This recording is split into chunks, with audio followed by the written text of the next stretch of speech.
Welcome to my studio. I feel that my space is becoming a bit of a exploratorium for processes and techniques that are about how the physicality of paint, I guess. And so I almost feel like a scientist in his laboratory more than an artist, because I'm used to thinking more in terms of images instead of just paint or textures. But I feel right now I need to take a step back and just explore paint to see what it does, because that's informing me where I want to go. I feel like I almost have too many choices right now, too many ideas, and so I want to just get into the physicality of what paint is. So I did a video recently about how I created this piece and this piece specifically with pouring medium.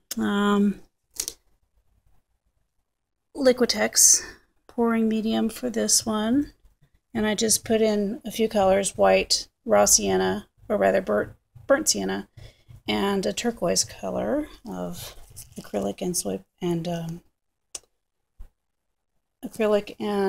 cell paint. This one has the golden self-leveling clear gel. And what I found out was that it ended up crevicing a bit in the paint layers. So what happens is it dries a little bit slower than the pouring medium by Liquitex. So therefore it, because of some uneven drying time of the paint and the self-leveling clear gel, it somehow creates crevices. So that could be a good thing. It can create some interesting texture, or it might be a bad thing if you don't want that. So what I decided to do is I've mixed up some soft gel with, and there's lots of different types of gels. You just have to use them to figure out what they do. I mixed it up with some ultramarine paint so that I can spread it on here and then take it back off. The reason being I figured out that this will go inside of those crevices very nicely and kind of create what looks to me like a little bit of an image emerging. So I think I mentioned earlier that I feel that getting into these techniques is more like really collaborating with nature, because the way that paint acts and performs is its nature. And I am not even paying attention while it's really hard to hold a camera while I'm doing this, but I guess it's okay. The idea being that I'm going to take some of that back off. So I'm taking a handy credit card that's expired, of course, and I always save these because they're just so useful. Most artists know this by now.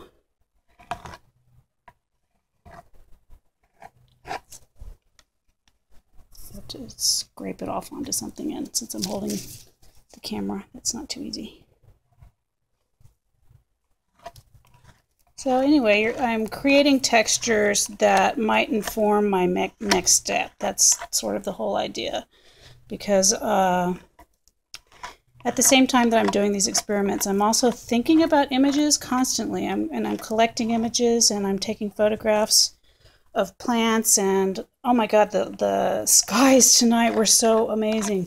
So I'm glad that they make the technology so easy for someone like me who's a little bit of a Luddite. Even though I know a lot about technology, I sometimes I don't like it. I don't like spending all my time doing technology. So, but it's got some great tools, and one of them is a camera. So this is just an idea that's developing between a drawing and this was a collage I did previously that I didn't like. I didn't like her. She just didn't seem, she just seemed like too much of somebody else's work. It was just a vintage photograph. But I want to add a drawing, and I want there to be some metallic leaf, and I want there to be some accidental paint patterns. This one's just a sketch that I did on tracing paper, the idea being that when I add medium to it, it's probably the paper itself is going to go transparent, and then whatever's underneath it can kind of interact with what I did here. And again, this was something I totally wasn't thinking. I was just going with the motion of my arm. So everything right now is sort of about what fits with my body and what fits with the paint, what it naturally does. Thanks for watching this. I hope that my journey will be informative for other people. I have no idea if it actually is, but I know that artists are always interested in different techniques and other people's processes, so I figured I might as well share what I'm doing, see where it goes. Bye-bye.